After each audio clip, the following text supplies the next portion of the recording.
Buron was taken on June 7, 1944, by the North Nova Scotia Highlanders. This was only temporary as they were pushed out by the 12th SS counterattacks later that day. Also that day, the Highland Light Infantry of Canada, or the HLI, dug in around the village of Villon-les-Buissons and spent the next month in that position. During their time outside this village, they conducted a battle of patrols, endured shelling, and a lot of waiting. Operation Charnwood, launched on July 8, 1944, was the final push to take Caen.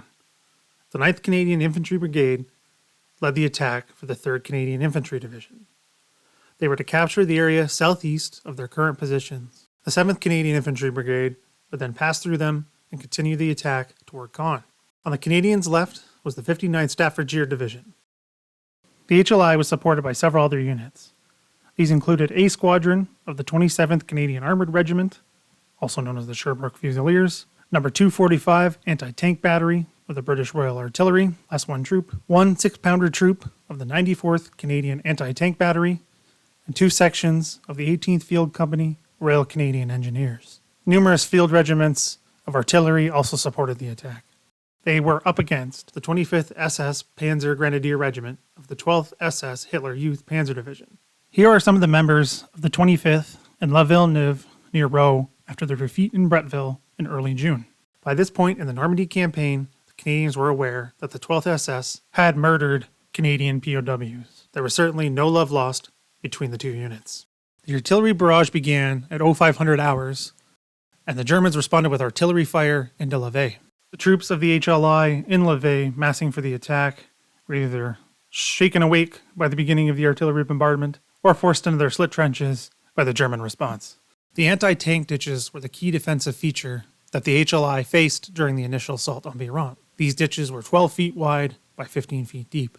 They were backed up by numerous trenches and defensive positions, many of which had machine guns. At 0730 hours, the two assaulting companies crossed the start line. B Company advanced down the left flank from Les Buissons along the east side of the Les Buissons-Buron Road. D Company was on the right, attacking along the Vieux-Caron-Buron Road.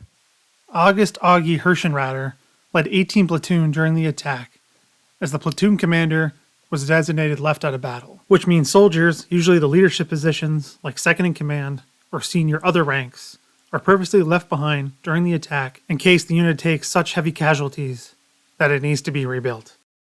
Hirschenrader was recommended for a gallantry award, thus we have a recording of what he did during the early stages of the attack. It is noted that his platoon attacked German positions in the anti-tank ditch, which cut the Vieux-Caron-Buron Road.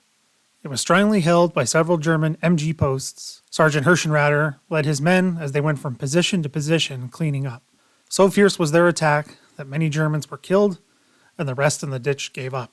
Behind the ditch was more well-dug-in MG posts. He attacked these with great gusto and personally wiped out one complete post himself. Every time an MMG post was encountered, he organized the attack and led his men at clearing up on them. He seemed to be everywhere, urging his men on. They overran the anti-tank ditch. Heavy mortar fire, which had laced the area in front of the ditch, followed them and laced the area over which they advanced. Every time a particularly heavy burst of mortar fire pinned his men down, this sergeant jumped up and dashed ahead, shouting to his men to advance. Fought his platoon into the west side of the village and showed utter disregard for danger. When he reached the orchard, which was their final objective, he quickly organized the remnants of his platoon, which had suffered heavy casualties up to this point, and set out to clear the orchard. Hirschenrader received the Distinguished Conduct Medal for his actions during the Battle of Buron. Buron was covered by a ring of dug-in defensive positions, mostly with machine guns. The war diary mentioned that these brought down continuous and devastating fire on our troops, and it was almost impossible to advance through. Many times our troops were pinned to the ground by it, only to get up and go on as soon as it let up. The tanks had to be called forward on several occasions to aid the infantry forward. During this advance towards the anti-tank ditches, the troops of the HLI also took enemy fire from Galmonchy and Saint-Contesse. These towns were objectives of the 59th Staffordshire Division, and they had been held up in their attack. From the anti-tank ditches, which cut both these roads, to the edge of the village, the two companies came under a hail of machine gun fire and ran into enemy defensive artillery and mortar fire. This was called down as soon as the ditches were overrun. Many casualties were suffered because of this fire. As D Company pushed toward the village, they were confronted by a fortified enemy stronghold. Despite overwhelming machine gun and artillery fire, they pushed on, supported by the tanks of the Sherbrooke Fusiliers that aided in neutralizing enemy strongpoint. One of the standout actions of D Company's advance was carried out by Corporal Francis Roy Witzel. He led an attack through an anti-tank ditch where he was wounded and refused to leave the battlefield after having his wound dressed. This was an area littered with German slit trenches and was under constant mortar fire. Next, they had to advance onto a series of orchards just outside the village. These were heavily defended with German machine guns. Witzel was killed while taking a machine gun position in these orchards. Here's the details of his actions as recorded in the HLI Word Diary. Under terrific mortar and MMG fire, he and his section cleaned up a series of slit trenches. Then, although wounded, he retained control of his section and mopped up enemy MMG post and several slit trenches. With 3 men, he approached another MG post. When 2 were killed, he crawled on alone and with his Bren gun cleared the post. Here he was found with his body riddled with holes. Augie Hirschenrauder was Corporal Witzel's platoon commander. He was the one who dressed Wetzel's wound after taking the anti-tank ditch. He saw all of the attacks that Wetzel made with his section. He recorded that the last I saw of Corporal Wetzel, he was leading the remainder of his section towards the far edge of the orchard, which was our final objective. In my estimation, bravery and leadership were never surpassed. Private William Spencer was a rifleman in Wetzel's section. After several attacks towards the orchards, Spencer was sent back for reinforcements. Spencer returned to the fighting with no reinforcements as there was none to bring. He recalls in his witness statement that I tried to reach him, but was fired in every time I moved by German MMGs. Corporal Witzel was crawling towards the MMGs with a Bren gun, and it was here I lost sight of him. I then withdrew to where the remainder of the platoon was reorganizing. Corporal Witzel was found the next morning in front of a German MMG post, dead, with 2 dead Germans close by. In my estimation, Corporal Wetzel displayed the highest qualities of leadership and extreme bravery. Wetzel was recommended for the Victoria Cross, but he was only mentioned in dispatches. This was because he was killed in the action, and the application for the Victoria Cross was denied. So the only other gallantry award that he could be given at the time was being mentioned in dispatches. In my opinion, he should have been awarded the VC. On the left flank, B Company struggled against the German defenders. Communication breakdowns delayed tank support, but once this was established, the tanks helped B Company break through the defensive ring and systematically eliminate enemy machine gun posts. As this was ongoing, C Company began to move up toward the town center. They encountered moderate resistance and secured a position west of the Buron OT Road. Behind the front lines, A Company had followed up behind C Company along with the support weapons platoons. This included the universal carriers, anti-tank guns, and mortars. There were numerous challenges with communication, particularly during the early stages of the battle, as the radios of the tanks of the Sherbrooke Fusiliers interfered with the frequency used by the infantry. The communication issues were solved with the use of runners. The commander of the battalion, Lieutenant Colonel F.M. Griffiths, at around 11:30 hours, was able to get a better understanding of what was happening around him. At this point, D Company only had 1 officer left who was not wounded or killed, along with 38 other ranks. B Company also had 1 officer left and was at about 1/3 strength. C Company was about 50% strength, and A Company had about 66% of their strength. Despite these heavy casualties, all companies had achieved their objectives and secured positions in and around the village. As they had done many times before, the Germans began to shell the position that they had just lost. Much of this fire was coming from St. Contesse and Beaton on the left flank, as these villages had not yet been taken by the 59th Staffordshire Division. This continued to cause more casualties amongst the HLI, including among its command group, when a shell struck in the middle of an orders group meeting taking place in the village. It was at this time that defensive positions had begun to be taken up in and around the village. C Company was ordered to go to the high ground south of Buron. Some controversy exists around this high ground, as those there believe it never existed, and that there was wrong maps used. They were eventually ordered to stay within the village itself instead of exposed to its south.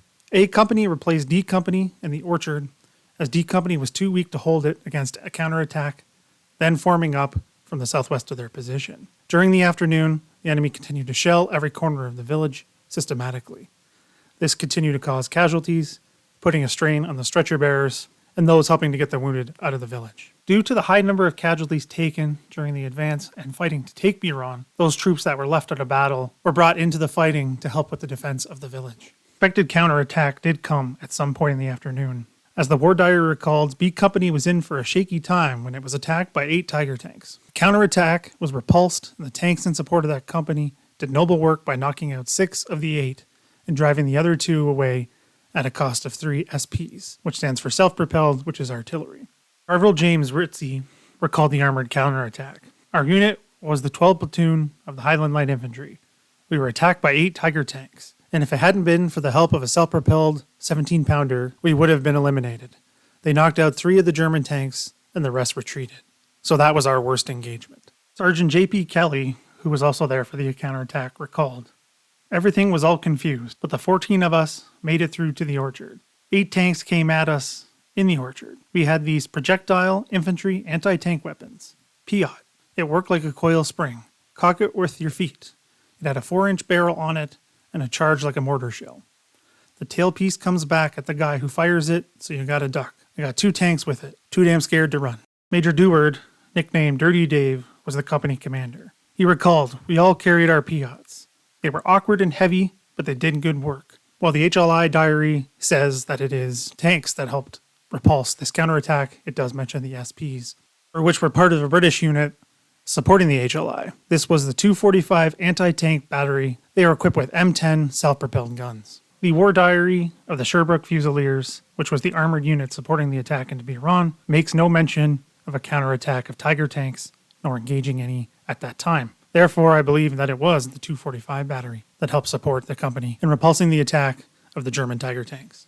It is apparent from the War Diary and the several recollections of the battle that the numbers for those who took out the tanks, or supposedly took out the tanks, doesn't match up. This is not uncommon for such a type of engagement, particularly when armor is involved. As it's mentioned multiple times, it's very confusing fighting. So who did exactly what is unclear, but all that really matters at the end of the day is that the counterattack was repulsed. The HLI's War Diary records the end of the day at Bloody Buron. Night fell on a quiet, smoking village, which had witnessed one of the fiercest battles ever fought in the history of war. It was the HLI's first big fight, and the 8th July will go down in its memoirs as a day to be remembered.